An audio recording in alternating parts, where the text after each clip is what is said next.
IDEANCE process step 5 next to supersize and grow your business. Sharon Horne-Ellstrom here. And today we're going to talk about step 5 of the process we created this year in January. We created a new process, or we redefine a process and make it our own at the beginning of each year as part of the annual challenge. This year's annual challenge is the Be a Better You annual challenge.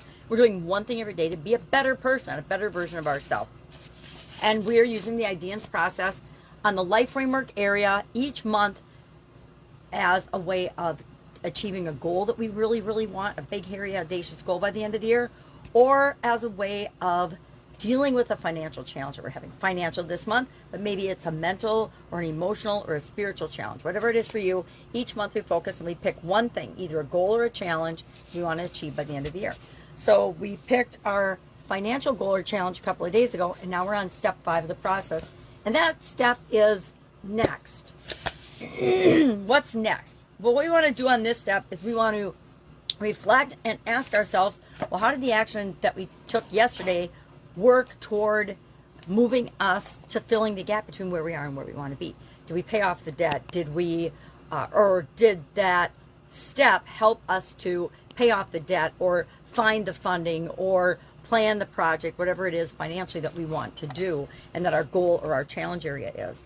I like to do a couple of things on this step. Number one, I ask myself, well, how am I going to know? How do I know? How do I measure if I'm making progress or not? And lucky for us, financial areas are super easy to measure. There's lots of numbers involved, which makes it simple to track our progress. So if it's we're paying off a debt, well, how much did we pay? How often are we paying? When are we paying? How long is it going to take us to pay at that rate? Do we need to find a way to speed it up, etc.? If it's to achieve a financial goal or level of sales, all we do is we track our sales, or we pick a number that makes sense to track, and we track that and pay attention to it. So I like to do a couple of things here as I'm reflecting. I have to ask myself, do I even know if it worked yet or not? And then how am I going to know? And then over time, over the course of between now and the end of the year for this particular financial area, I'm going to keep track of my wins. I'm going to keep track of ongoing challenges, things that still aren't working yet. Notice I say yet because I'm going to figure out how to make them work. And then finally, what adjustments am I making, right?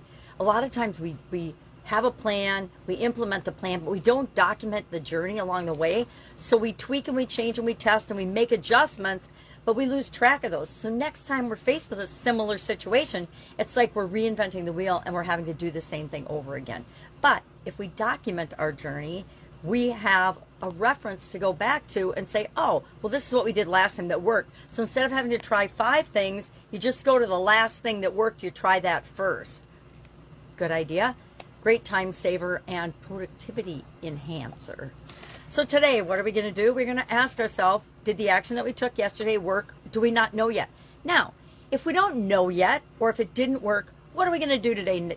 What's next? We're going to take another action, right? We're going to test and tweak, we're going to make an adjustment, and we're going to take another action. If we already know that it didn't work, or we don't know yet, even if we don't know yet, we're going to take another action today. Why? Because we really, really want to achieve this goal by the end of the year. So we're not going to sit on our laurels and wait to find out. We're going to keep moving along the way, which is part of why the documenting is so important, because it helps us to really know what worked and what didn't work. Especially if it takes 2 weeks for me to find out if the action that I took yesterday worked or not, I'm not going to wait 2 weeks to do anything. I'm going to do something tomorrow and the next day and the next day and the next day. I'm going to document what it is, and I'm going to ask myself, well, how do I know if it worked or not? How am I going to measure it so that I can compound the efforts of time and get some momentum going to achieve the thing that it is that I want?